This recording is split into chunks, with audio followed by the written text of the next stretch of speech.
Hello नमस्कार good morning सुप्रभात मेरे दोस्तों। मैं आपका भाई आपका दोस्त अपने इस YouTube चैनल पर आप सभी का फिर से स्वागत करता हूं और अपने उसी मोटिवेशनल कोट के साथ कि ना रुकूंगा ना झुकूंगा सिर्फ करके दिखाऊंगा। हमारा जो टॉपिक चल रहा है 12th क्लास की एक्सीलेंट जो डेस्क वर्क है उस डेस्क वर्क का मॉडल पेपर नंबर 2 आज हम लेकर के चलेंगे। देखिएगा जो फर्स्ट मॉडल पेपर मैंने आपको करवाया उसको आपने बहुत अच्छे तरीके से रेस्पॉन्स दिया, बहुत अच्छे तरीके से आप लोगों ने उसको देखा। अब हम इस मॉडल पेपर नंबर 2 को लेकर के चलेंगे और जैसा कि मैंने पहले से आपको प्रॉमिस किया था कि जो भी दोनों की दोनों मॉडल पेपर के अंदर जितनी ग्रामर वाला पोर्शन दे रखा है उस ग्रामर वाले पोर्शन को एज इट इज आपको वीडियो सॉल्यूशन प्रोवाइड करवाऊंगा।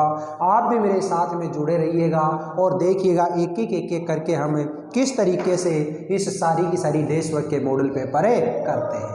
देखो जी, सबसे पहला जो क्वेश्चन है वो क्वेश्चन आपको पता है अपना किससे रिलेटेड आता है दोस्तों, रिलेटिव प्रोनाउन से रिलेटेड। और रिलेटिव प्रोनाउन से रिलेटेड अगर क्वेश्चन आता है तो आप हमेशा याद रखिएगा जो भी रिलेटिव प्रोनाउन आप काम में ले रहे हो वो रिलेटिव प्रोनाउन जिस भी नाउन या प्रोनाउन के लिए काम में आई है उसके पास में ही होनी चाहिए। बस इतना सा रूल याद रखो, आपका क्वेश्चन गलत नहीं होगा।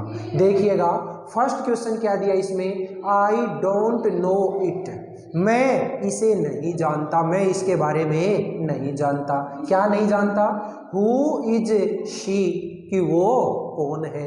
किससे जोड़ना है दोस्तों, हु से। और बहुत सारे ऐसे महारथी हैं 12th क्लास के अंदर भी कि यहाँ पे हु दे रखा है और ये वाला जो हु है इस हु को वो यहाँ पे टिका के आएंगे क्योंकि उन्होंने तो सिर्फ यही रूल पढ़ रखा है कि जो भी रिलेटिव प्रोनाउन या जोड़ने के लिए कोई भी वर्ड देता है ना उसको बीच में टिका दो, अपने आप ही जुड़ गया। नहीं दोस्तों, इस तरीके से नहीं, रूल रेगुलेशन के अकॉर्डिंग आप कीजिए। तो इसका जो सही आंसर होगा वो सही आंसर क्या है दोस्तों, I don't know, I don't know, मैं नहीं जानता। हु शी इज, ये दे, आई डोंट नो, मैं नहीं जानता हु शी इज। आप कहोगे सर यहाँ पे ये जो इज सी था जो कि इंटेरोगेटिव था, आपने ये इज सी क्यों कर दिया। याद करो दोस्तों, आपने अगर आपके 10th जो क्लास है उसके अंदर आपने डायरेक्ट इनडायरेक्ट पढ़े हों तो उस टाइम पे हम किसी भी सेंटेंस को अगर इनडायरेक्ट के अंदर चेंज करते हैं तो उस टाइम पे जो जोड़ने वाला WH वर्ड होता है कोई भी, उसके बाद में आगे वाला जो सेंटेंस होता है उसको इंटेरोगेटिव से सिंपल सेंटेंस में बदलते हो या नहीं बदलते। और अगर हाँ तो ये बात बिल्कुल आपकी सही है कि आगे वाला जो सेंटेंस होता है WH वर्ड से जोड़ने के बाद में आगे वाला सेंटेंस कैसा बढ़ेगा, मेरा सिंपल सेंटेंस से बढ़ेगा। क्लियर हो गई बात। नेक्स्ट देखिएगा, how did you find my purse, can you tell me. ये किससे जोड़ना है, हाउ से। बहुत सारे लोग तो क्या करेंगे, यहाँ पे दिया गया जो स्पेस है ना इसके अंदर हाउ भर देंगे और बोलेंगे सर चेंज करके आ गए। नहीं भाई, इस सेंटेंस को जब आप जोड़ोगे तो किस कैसे जुड़ेगा, देखिएगा इसका आंसर क्या होगा, can you tell me, can you tell me, क्या आप मुझे बता सकते हैं, हाउ।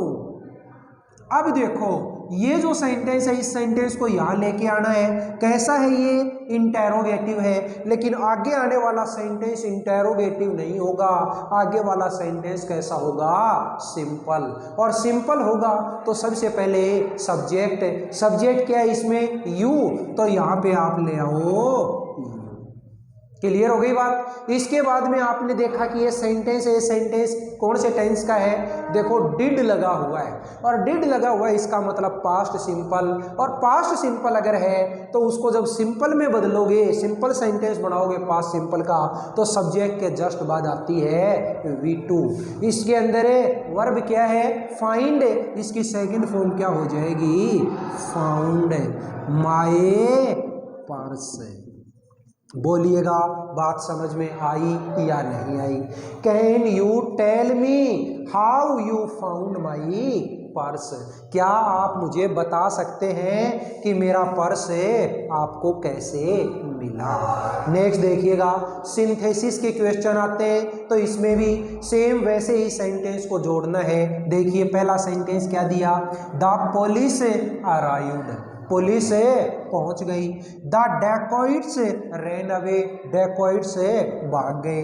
क्या करना है, इन दोनों सिंपल सेंटेंसेज को एक सिंपल सेंटेंस में बनाना है। याद करिएगा दोस्तों, आपने 12th क्लास के अंदर सिंथेसिस पढ़े हैं तो उसके अंदर आपने पार्टिसिपल का यूज सीखा होगा। और यहाँ पे कौन सा पार्टिसिपल दे रखा है दोस्तों, यहाँ पे पार्टिसिपल दे रखा है परफेक्ट पार्टिसिपल। और परफेक्ट पार्टिसिपल अगर होता है तो आप किससे कैसे बनाते हो सेंटेंस, हैविंग को यूज में लेकर के। तो कैसे बनाओगे सेंटेंस को, the police having arrived, the police having arrived, जो फुल स्टॉप है उसको बदल दो कोमा में, आगे का सेंटेंस लिख दो, द डेकॉइट्स रैन अवे। बोलिएगा बात समझ में आई या नहीं आई। The police having arrived, the dacoits ran away. Next sentence देखिएगा, ही इज इल, वो बीमार है। ही वर्क्स हार्ड, वो कठोर परिश्रम करता है। अरे भाई बीमार आदमी हो तो कठोर परिश्रम कर सकता है क्या, नहीं ना। लेकिन ये दोनों सेंटेंस आपस में एक दूसरे के अपोजिट, और अपोजिट अगर दे दिए तो कोई ना कोई कंजक्शन आएगा। क्यों, कौन सा सेंटेंस बनाना है आपको, कंपाउंड सेंटेंस। और कंपाउंड जो सेंटेंस होता है उसके अंदर किसी ना किसी तरीके का कोई कंजक्शन काम में आएगा। अब यहाँ पे जो कंजक्शन आएगा वो कंजक्शन कौन सा होगा, एडवर्जेटिव कंजक्शन। और एडवर्जेटिव कंजक्शन कौन से होते हैं, जैसे बट है, येट है, स्टिल है, ये ऐसे वाले जो कंजक्शन होते हैं वो क्या होते हैं, एडवर्जेटिव कंजक्शन। कैसे जोड़ोगे सेंटेंस को, he is ill, still he works hard. मतलब क्या हुआ, वह बीमार है फिर भी कठोर परिश्रम करता है। बोलिए दोस्तों, ये रिलेटिव प्रोनाउन और सिंथेसिस दोनों के दोनों क्वेश्चन समझ में आए या नहीं आए। इस मॉडल पेपर का बचा हुआ जो पार्ट है वो अभी देखते हैं हम, देखिएगा कैसे करते हैं। देखिएगा दोस्तों, कंजक्शन, कंजक्शन के आपको दो क्वेश्चन दे रखे हैं, किस तरीके से आप इनको करेंगे देखो। सबसे पहले आपको दे दिया ब्लैंक ही, फिर blank I am teaching English.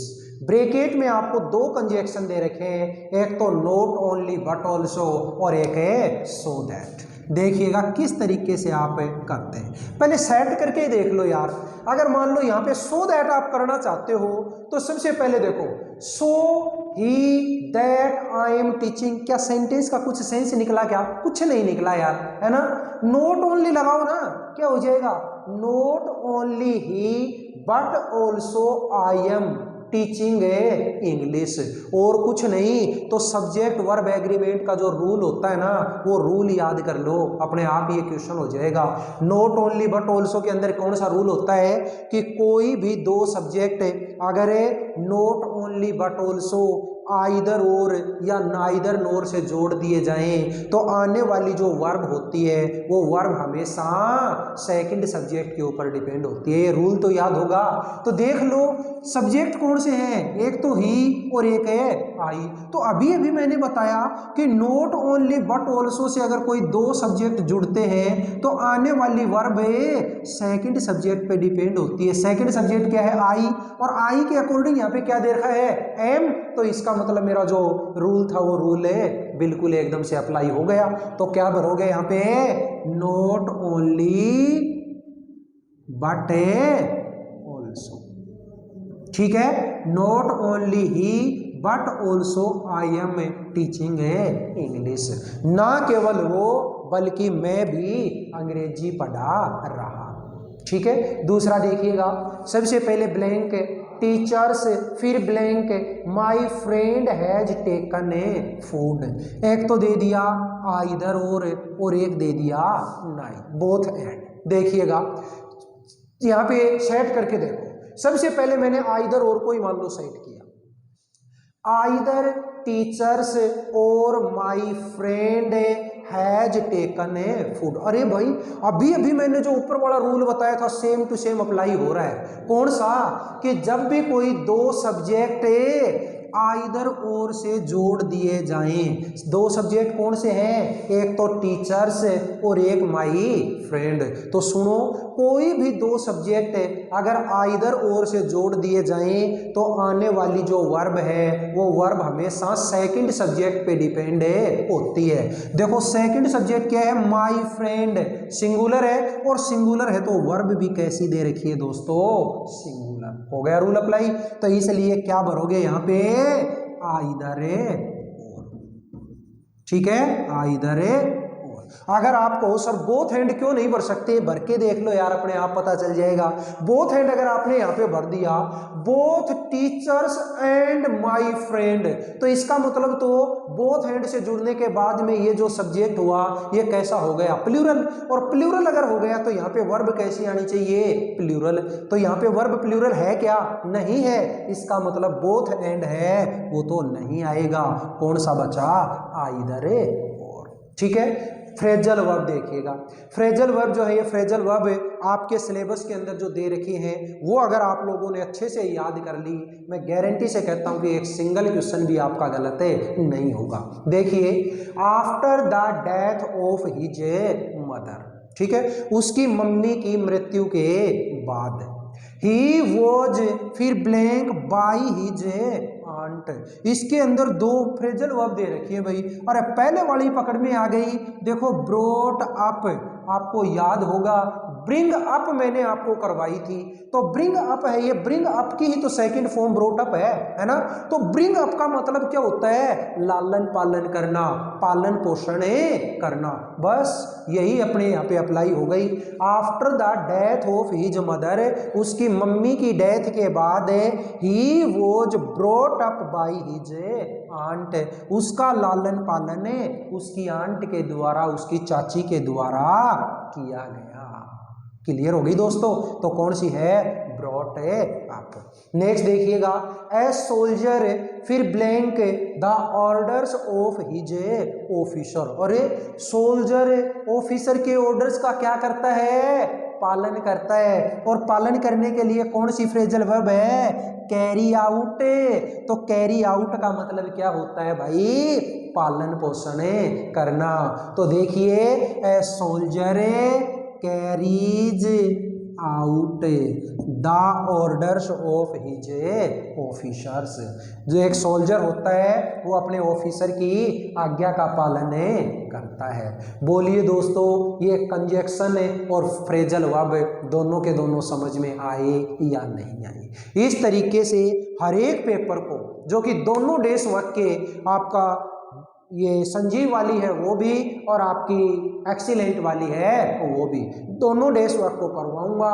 अब आप आगे इसको देखें ना देखें वो तो देखो आपके ऊपर डिपेंड करता है, लेकिन मैंने आप लोगों से ये कमिटमेंट किया है तो मैं अपने वादे के ऊपर बिल्कुल एकदम से अटल रहूँगा। एक संजीव की डेज वर्क है 10th क्लास की, वो मैं ऑलरेडी आप लोगों को करवा चुका। अब ये 12th क्लास का चल रहा है और 12th क्लास का जैसे ही अपना कंप्लीट हो जाएगा फिर उसके बाद में हम फिर से 10th क्लास की जो एक्सीलेंट डेज वर्क है उसको लेंगे। तब तक अपनी 8th क्लास की भी डेज वर्क आ जाएगी, उस 8th क्लास वाले को भी निपटाएंगे। और जैसे ही अपना ये डैश वर्क का जो कंप्लीट काम हो जाएगा उसके बाद आप लोगों के लिए एक चीज़ मैं और बता दूं, अपन कंपटीशन लाइन में किस तरीके के क्वेश्चन आते हैं उन क्वेश्चंस को निपटाने की कोशिश करेंगे। उन क्वेश्चंस को धीरे धीरे अपन लेंगे ताकि आप कंपटीशन के लिए भी तैयार हो जाए। ठीक है दोस्तों, अगर आपको ये वीडियो अपना पसंद आए तो आप वीडियो को ज़्यादा से ज़्यादा लाइक करें, शेयर करें, कमेंट बॉक्स में कमेंट जरूर करें और अपने चैनल को अगर आपने अभी तक भी सब्सक्राइब नहीं किया है तो आप भी सब्सक्राइब करें और अपने दोस्तों से भी सब्सक्राइब जरूर करवाइएगा। ठीक है दोस्तों, फिर मिलेंगे अपन अगले वीडियो में। तब तक के लिए हंसते रहिए, मुस्कुराते रहिए और अपने इन वीडियोज़ का आनंद लेते रहिए। All the best, see you again tomorrow.